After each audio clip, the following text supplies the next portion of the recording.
Hi all, I'm Fritz O'Skennick. I'm back with some more stone thoughts and random rambles, this time concentrating on the pitfalls and things to look out for with relationships.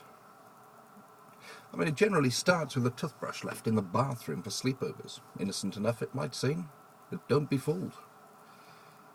Then it escalates to one of your bedroom drawers gradually filling with her stuff, which in time spills over into the bedroom as cushions and drapes begin to appear. Next, your bathroom will be full of beauty products, leg razors, bath salts, potions and spells. Then finally, you'll find the lock has been removed from the toilet door. Heinous crime, the last sanctuary of man. I mean, back in the day we had studies and libraries where we'd retreat to do our most profound thinking in a woman-free environment. But alas, those days are far behind us. So we adapt, and the toilet becomes the place we retreat to crap, wank, think and read. So what gives them the right to remove our locks and stroll in, demanding a courtesy flush? Choking us as they brandish air freshener, yapping at us with no regard for the sacred, unwritten law as they breach our sanctuaries, during what should be our private time.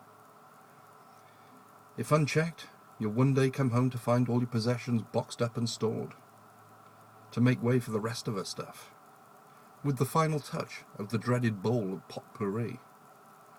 Yes, my friend, you're in the middle of a passive-aggressive hostile takeover, in a struggle for power that you have no chance of winning. You've got to nip it in the bud early. Always make sure that toothbrush is swiftly returned to her overnight bag after use, along with all the other crap she tries to leave behind. Oh, believe me, she will try to fight you on this. But you've got to be strong. A man's home is his castle. Pull up the drawbridge and arm the battlements as soon as she's crossed the moat. But it won't stop there. You may have won the battle, but this age-old war will continue to rage. You'll get a few warning shots across the bow, in the form of unnecessary drama and mind games. But as my grandfather used to say, if you gently rest your testicles in a sleeping lion's mouth, and wedge your thumb up his arse, expect pain. In other words, don't leave yourself vulnerable if you're going on the offensive. Make no mistake, they are a cunning foe.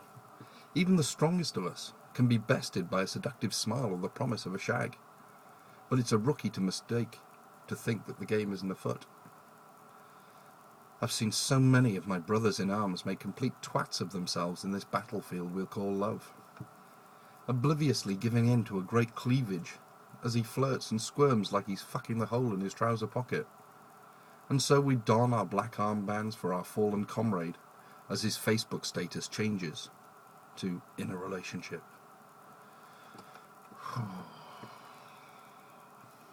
But oh so soon, like a tortured ghost in the night, come the anguished phone calls and texts in the twilight hours.